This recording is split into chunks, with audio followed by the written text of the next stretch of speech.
दोस्तों, चीता कैंप में हमेशा शुरुआत की है एक अच्छे कामों की, और हमने हमेशा देखा है कि चीता कैंप में कभी भी कोई भी, चाहे वो यहाँ का बच्चा हो या बूढ़ा हो, कभी कोई पीछे हटा नहीं। तो हज़रत भी इसी मामले में सबसे आगे आए और चीता कैंप में जलसा करवा रहे हैं, और ये चाहेंगे कि आगे भी प्रोटेस्ट जारी रहे। हज़रत, जैसे कि हमने देखा अभी के अंदर प्रोटेस्ट चालू है, और कहीं ना कहीं ये एक भलाई की तरफ ही लेके जाता है। जो प्रोटेस्ट है मुसलमानों के भलाई की तरफ ही लेके जाता है। इसके ऊपर आप क्या कहेंगे और किस तरीके से शुरुआत की आपने? जी अल्हम्दुलिल्लाह, अस्सलाम वालेकुम रहमतुल्लाहि व बरकातुहू। आज की ये महफ़िल तहफ़्फ़ुज़ नामूस रिसालत पर ये जो इनेकाद किया गया, इसमें हज़रत अल्लामा कमर गनी उस्मानी साहब हैं जो तशरीफ़ लेके आए। मेहमान ख़ुसूसी वही हैं। यानी मुल्क हिंदुस्तान नहीं, पूरी दुनिया में जहाँ जहाँ भी हुज़ूर की अज़मत के ऊपर जब बात आती है, गुस्ताखियाँ होती है, ऐसे गुस्ताखियाँ जब हमें सुनने में मिलती है तो दिल से हमारी जो है आहत निकलती है और हमारी दिल शिकनी हो जाती है। तो इस ताल्लुक़ से हम ये पैगाम देना चाहते हैं कि हर मज़ाहिब का जो खैर मकदम करना अपने अपने ज़िम्मा में है, और किसी मज़हब को कुछ बुरा ना कहें। उससे क्या मुसलमानों को तकलीफ़ होती है और दिल आज़ारियाँ होती है। आज यही पैगाम हम रज़ा फाउंडेशन उलमाए अहले सुन्नत चीता कैंप की जानिब से देना चाहते हैं कि जो धर्म के लोग हों, अपने अपने धर्म को खूब फॉलो करो, किसी धर्म को, किसी मज़हब को बुरा ना कहो।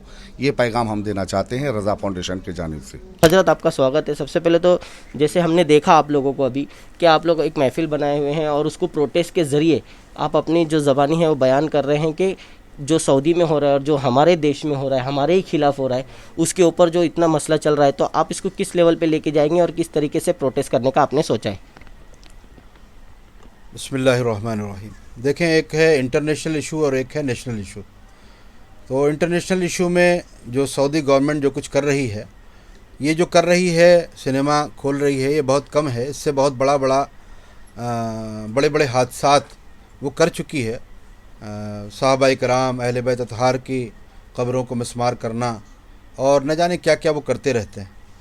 अल्लाह ताला पूरी दुनिया के मुसलमानों को ये तौफ़ीक़ अता फ़रमाए कि हम मिल कर के हरमैन तैयबैन को इन नजदियों के तसल्लुत से आज़ाद कराएं, और इंशाअल्लाह ज़रूर होगा। जुल्म की का वक्त जो है एक महदूद होता है, उसके बाद फिर उसकी इंतहा जब हो जाती है तो ज़वाल ज़रूर आता है, इंशाअल्लाह आएगा। अभी जो जिस इशू पर हम लोग यहाँ बैठे हैं, जो डिस्कशन कर रहे हैं, वो ये है कि 2015 से, यानी कि बीजेपी के मुकम्मल इक़्तिदार में आने के बाद से 2015 से मुसलमानों के ईमान की टेस्टिंग करने के लिए हमारे नबी सल्लल्लाहु अलैहि वसल्लम की शान में गुस्ताखियाँ कराई जा रही हैं। ये 2015 से अब तक जारी हैं, और 2021 में तो सूरत हाल यहाँ तक पैदा हो गई है कि प्रेस क्लब ऑफ इंडिया जैसी जगह पर दिल्ली में बैठकर गुस्ताख यती नरसिम्हानंद ने गुस्ताखी की, और उसके ख़िलाफ़ हमने सबसे पहली FIR तहरीक फ़रोग़ इस्लाम की जानिब से जब मीरा भयंदर से यहाँ कराई, मीरा रोड पुलिस स्टेशन से, तो FIR तो दर्ज हो गई, लेकिन उस पर कोई कार्रवाई नहीं हुई। बहुत सी कार्रवाई का वो आश्वासन देते रहे, लेकिन जब कुछ नहीं किया तो हमने एक मीटिंग दिल्ली में नेशनल लेवल की उलमा, मशाइख और माहिरीन कानून की, और उसके बाद ये तय किया कि हम जेल भरो आंदोलन करेंगे। तो 21 रमज़ान 4 मई को हमारा जेल भरो आंदोलन का प्लान था। उसके तहत हमें जेल भरो आंदोलन करना था। तो पूरे इंडिया से पुलिस प्रेशर हमारे ऊपर बढ़ा, कोशिशें की जाने लगी कि किसी तरह से ये रुक जाए। हमने नहीं रोका। तो जब नहीं रोका तो उन्होंने पहले 27 अप्रैल को मेरे ऊपर 2 FIR करवाई, ताकि हमसे सौदा कर सकें, हमें खामोश बिठाया जा सके। चूँकि ये जो जेल भरो आंदोलन है, इससे क्यों पुलिस इतना डर रही थी? बहुत से प्रोटेस्ट होते रहते हैं, आपको मालूम है। वो इसलिए डर रही थी कि उमूमन जो प्रोटेस्ट होते हैं या जेल भरो के नाम पर जो तहरीकें चलाई जाती हैं, वो एक तयशुदा प्रोग्राम होता है कि हम यहाँ से चलेंगे और थोड़ी दूर पे जा कर के गिरफ़्तारी दे देंगे। ये प्लान करके बाकायदा होता है, उससे पुलिस को कभी कोई प्रॉब्लम नहीं होती। प्रॉब्लम हमसे थी क्योंकि हम एक्चुअल गिरफ़्तारी देने जा रहे थे। उसके बाद भी जब बात नहीं चली तो बहुत से मुसलमानों को लगाया गया।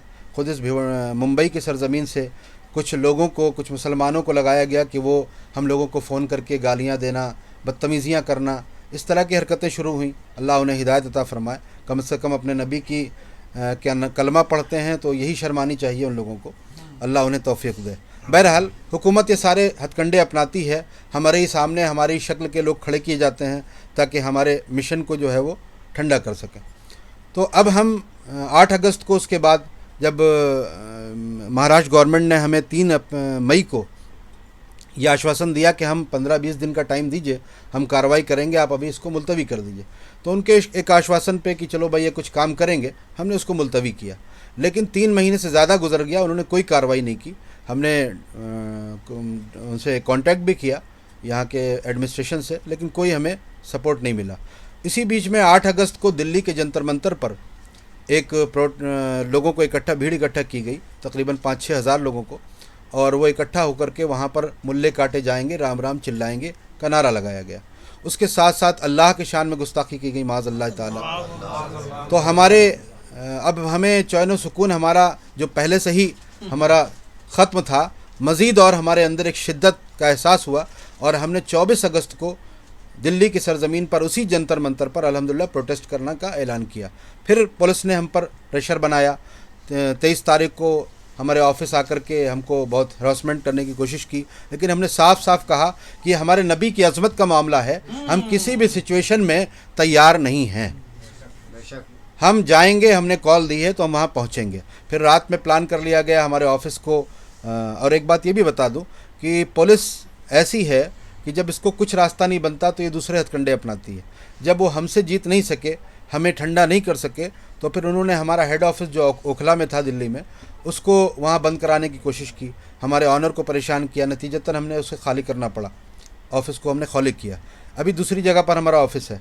तो 23 अगस्त को प्रोटेस्ट को रोकने के लिए SHO ACP वगैरह से हमारी मीटिंगें हुई, वो सब आए, परेशान किया हमें।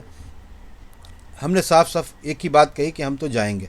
फिर रात में उन्होंने आसपास पुलिस लगा दी और ये महसूस हुआ कि वो हमें नज़रबंद करेंगे, लिहाजा हम 24 तारीख को सुबह नमाज फ़ज्र के बाद ही निकल गए और हम अपने वक्त पर बिल्कुल जंतर मंतर पहुँचे। वहाँ हमें डिटेन किया गया, ले जाके मंदिर मार्ग पुलिस स्टेशन पर बिठा दिया गया। वहाँ हमें वो ये सोचे थे कि ये वो लोग हैं जो आते हैं तख्ती लेकर के और फ़ोटो खिंचा करके मेमोरेंडम दे करके 2 घंटे में चले जाते हैं। हमने उनसे कहा हम वो लोग नहीं हैं, हम लोग तो अपने सरों पे कफन बांध के निकले हैं। हमारे नबी की अज़मत महफूज नहीं है तो हमारी ये ज़िंदगियाँ बेकार हैं। इसीलिए हमने एक नारा दिया था कि अब या गुस्ताख रहेंगे या हम। लोगों ने कहा ये गैर कानूनी है, मैंने कहा कानून हम जानते हैं, ये गैर कानूनी नहीं है, यही कानून है कि या गुस्ताखों को सलाखों के पीछे डाल दो, आतंकवादियों को सलाखों के पीछे डाल दो, या तो हम सलाखों के पीछे रहेंगे, ताकि दुनिया देखेगी कि ये इंडिया की गवर्नमेंट ये एक आतंकवादी को अंदर नहीं कर सकती है, लाखों मुसलमानों को अंदर करने के लिए तैयार है। तो ये हमारी तैयारी है और बहुत जल्द हम नेक्स्ट डेट का ऐलान करने वाले हैं इंशाअल्लाह ताला, और फिर दुनिया देखेगी कि आशिकाने मुस्तफ़ा पूरे हिंदुस्तान से निकलेंगे और मैदान अमल में आते हुए नज़र आएंगे। तो अभी धार्मिक प्लेस की ओपनिंग चालू है पूरे देश भर में, उसके बारे में क्या कहें? देखिए, पहली बात तो मैं इसका कायल नहीं हूँ जो ये बंद किया गया था।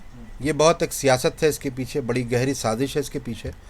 वरना आप सोचें कि ट्रेन पर आपको उसी तरह भीड़ मिल रही है, बाज़ारों में उसी तरह भीड़ मिल रही है, आप किसी भी उसमें चले जाएं, फ़्लाइट पर चले जाएं, तो ऐसा नहीं है कि 3 लोगों की जगह 2 ही बैठाए जा रहे हों, उसके लिए भी गवर्नमेंट तैयार नहीं है।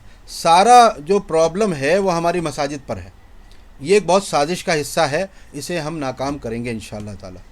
तो दोस्तों, जो इन्होंने कहा इस वक्त के अब जो है एक नया प्रोटेस्ट शुरू होगा, जो हमारे देश में और हमारे देश के बाद जो इंटरनेशनल जो खबर है, जिसको बताया जाता है कि आज मदीना में और मक्का जैसे शहर में जहाँ पर मुसलमानों की भी एंट्री सिर्फ है और गैर लोगों की एंट्री भी नहीं है, वहाँ पर थिएटर बनाए जाएंगे और वहाँ पर भी ये सब चीज़ें दिखाई जाएगी। तो काफ़ी नाराज़ हैं, काफ़ी मुसलमान पूरे देश पूरी दुनिया में परेशान भी है और नाराज़ भी हैं इस चीज़ को लेकर कि उस देश में भी हो रहा है और हमारे देश में भी काफ़ी मुसलमान परेशान हैं।